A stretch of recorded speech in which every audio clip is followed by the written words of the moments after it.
tenemos ya la posibilidad de verla en perspectiva, tanto desde el punto de vista funcional como desde el punto de vista formal. Digo el punto de vista formal porque el gobierno brasileño de Jair Bolsonaro, en una de sus últimas acciones, declaró concluido el caso. Y luego pasaba una serie de otras cosas con aquellos que habían estado involucrados en ese caso que podemos verla después. Y también desde el punto de vista real, desde el punto de vista de lo que significó, tenemos ya, creo, la posibilidad de una perspectiva clara. Yo veo a Lava-Jato como la mayor épica en la lucha anticorrupción que se ha dado en Brasil y en grande parte de América Latina. Y porque además no solo comprendió casos específicos de corrupción grande que en antaño han provocado grandes escándalos, en fin, sino porque penetró a una modalidad sistémica de corrupción que además fue comprensiva en involucrar lo privado, lo corporativo con lo público, lo internacional con lo nacional, la corrupción con el crecimiento, de tal manera y que además cruzó fronteras e hizo negocios corruptos con tanta comodidad con gobiernos de derecha y de ultraderecha como con gobiernos de izquierda y de los que también se consideraban de ultraizquierda. Demostró realmente que la corrupción tiene una capacidad de valencia en el sentido químico del término, que es capaz de imbricar con casi cualquiera. Y además hay que entender que como fue corrupción casi toda unida con la idea de obra pública, se unió al concepto mismo de desarrollo, al concepto de desarrollo hecho corrupción. Entonces fue así. Tuvo un elemento sumamente importante e interesante, está lleno de paradojas, y yo solamente ahora voy a rozar un par de ellas.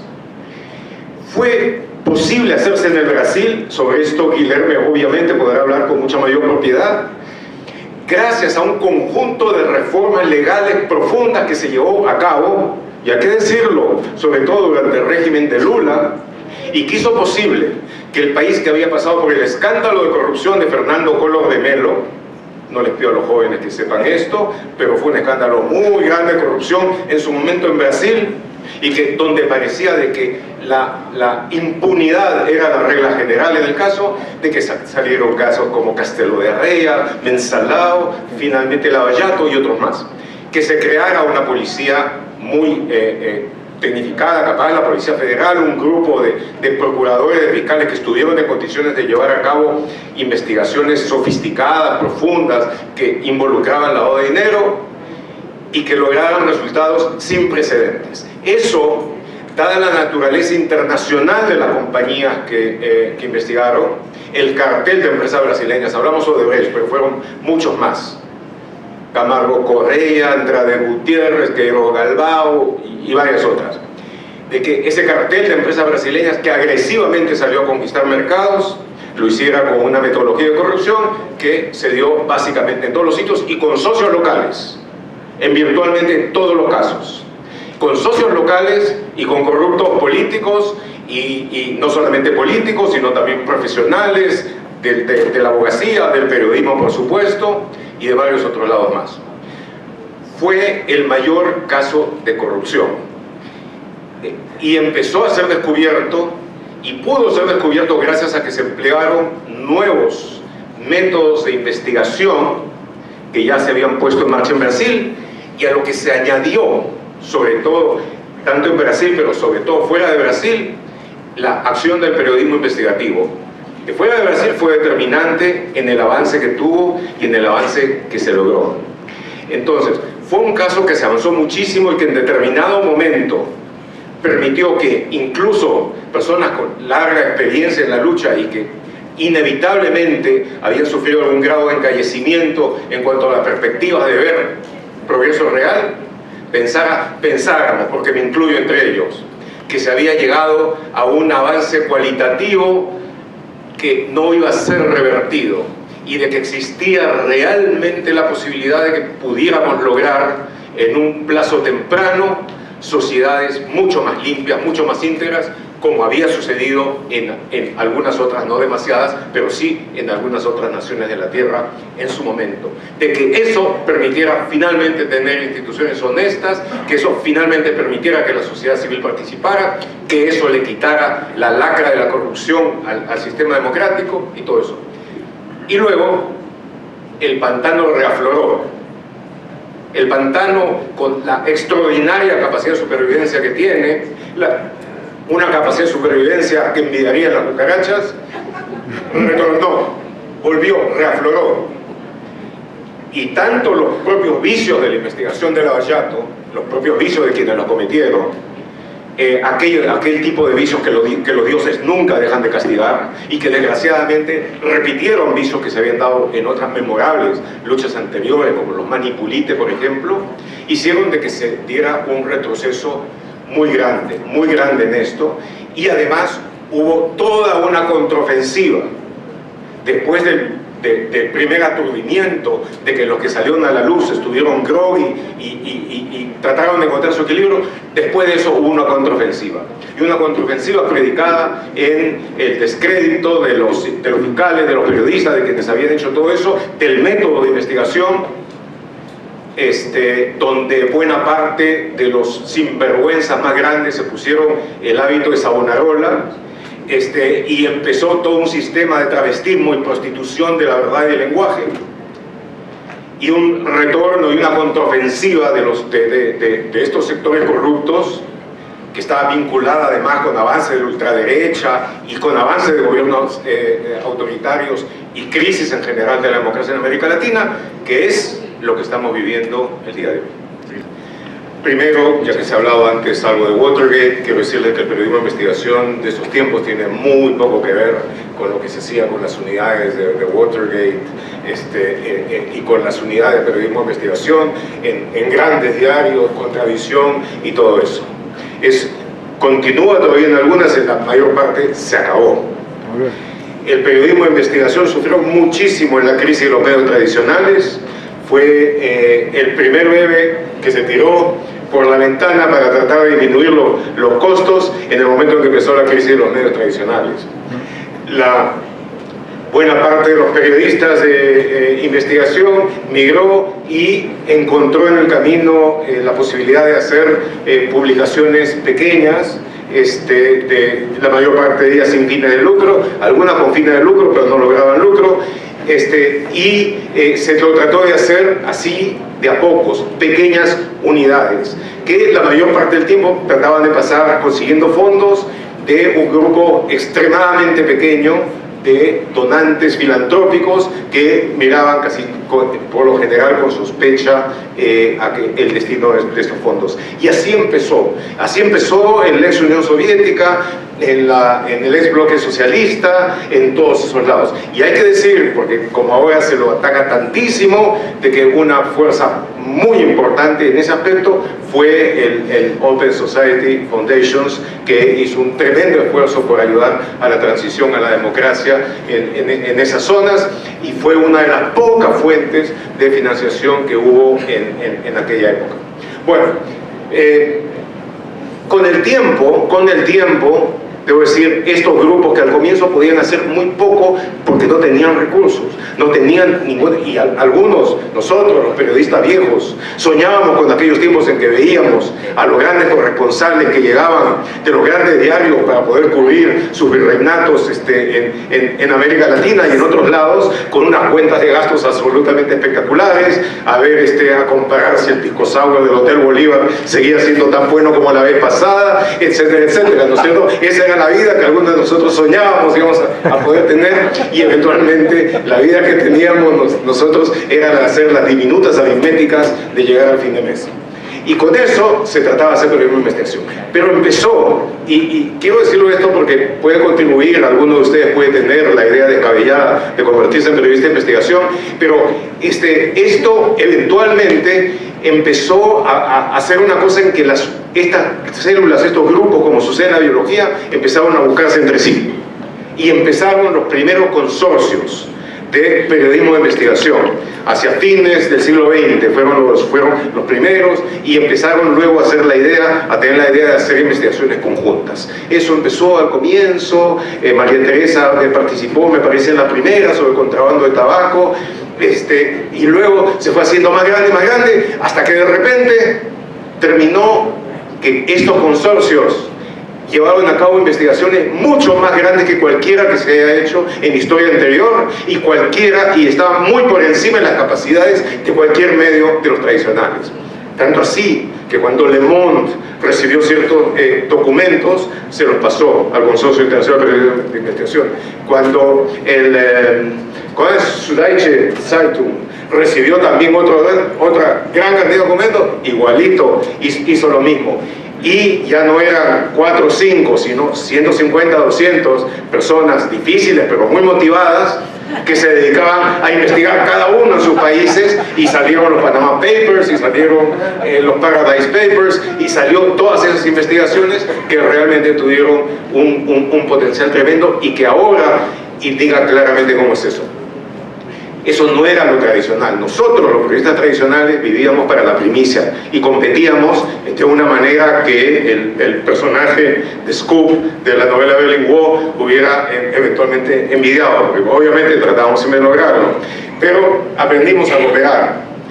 Y una de las personas que, así con la forma casi tierna que tiene de hablar, pero puede ser extremadamente insistente y dura, que lo hizo fue María Teresa, cuando tuvo a su cargo precisamente el apoyar el periodismo independiente a nivel mundial de la Open Society Foundation en Londres. Hizo mucho esfuerzo en eso, y la escuchamos, y con eso formamos esto. Al hacer la investigación decidimos formar este grupo. Inicialmente tuvimos una cosa muy clara. Si teníamos que investigar cuánto se había pagado en Argentina, cuánto se había pagado en Perú, cuánto se había pagado en Venezuela, la manera de hacerlo era ir a Brasil. Y fuimos a Brasil. Primero nosotros, solamente lo dio de reporteros. Después llevamos también a Rolando Rodríguez, director asociado de la prensa. Llevamos a Joseph Polesuk, y empezó a ver estas caravanas investigativas que iban hacia Brasil, y fuimos incorporando otros en Argentina, a Hugo Alconada de La Nación, y los fuimos incorporando sobre la base de su capacidad y su conocimiento. Entonces, eventualmente, cultivando muchísimas fuentes en Brasil, cultivando muchas fuentes, y sobre todo teniendo luego, uno de los primeros en incorporar fue Guilherme, y nos ayudó, por supuesto, de una manera increíble a tener fuentes. Gracias a eso pudieron llegar primero de a pocos, y de repente, como suele suceder de un momento al otro, Panama Papers, etcétera, ¡pum!, una tremenda cantidad de información que empezó a ser adecuadamente administrada. De ahí salió la información, que esa la habíamos obtenido también nosotros, de que un dolero llamado Leonardo Meireles confesó de que había dado un soborno de $800.000 a Gustavo Arribas, el jefe de inteligencia de la República Argentina durante el gobierno de Macri. Lo que hizo Macri fue, por supuesto, negarlo, el otro también negarlo, dijeron que habían hecho un negocio entre ellos. Creo que no se lo cree absolutamente nadie, pero eso más o menos sentó el patrón. Luego salió mucha otra información, lo que se pagó por el soterramiento del Sarmiento y todos estos, pero la justicia argentina, si se puede llamarla así, había tomado la decisión de no cooperar con los brasileños, de no admitir el sistema de plea bargaining, de la SAO premiada que utilizaban los brasileños, y entonces con eso básicamente les cerró la boca a los delatores, y no se pudo avanzar más, en eso. Fue una decisión clara de lograr la impunidad, y es una decisión en la que yo creo de que han sido partícipes tanto el grupo de los kirchneristas como sus opositores, etcétera, en la que han estado igual.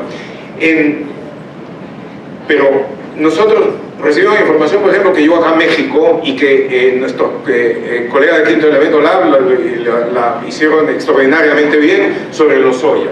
Y claro, llegó información muy puntual sobre Lozoya que no tenían cómo, era una información tan puntual que no tenían cómo refutar. ¿Y qué pasó acá en México? que ahí, en ese momento, lo primero que hicieron, porque tuvieron que nombrar a un procurador que inicialmente se tomó en serio su trabajo, lo primero que hizo el gobierno de entonces, no es el actual diablo, fue hacer una investigación, sacar un escándalo que involucró a ese procurador y sacarlo. Y en cuanto a Venezuela, la información que se logró sobre Venezuela era tremenda, porque yo creo que en ningún otro sitio, incluyo Angola, incluyo Odebrecht metió tanta plata como Odebrecht, y las compañías en general metió tanta plata como en Venezuela, y en ningún otro sitio el delegado de Odebrecht, que se llamaba Fernando Acevedo, llegó a tener el poder de ser un consejero de Estado de madrugada con Hugo Chávez. Y bueno, ahí por supuesto la posición fue de negar absolutamente todo, pese a las tremendas evidencias que hubo en contrario. En otros sitios, en el Perú, sí logramos muchísimo, porque la información fue muy buena, y logramos algo, con esto voy a terminar, que fue, y que además explica tanto el éxito como el fracaso. Lo que logramos fue integrar a grupos virtuosos dentro de la sociedad.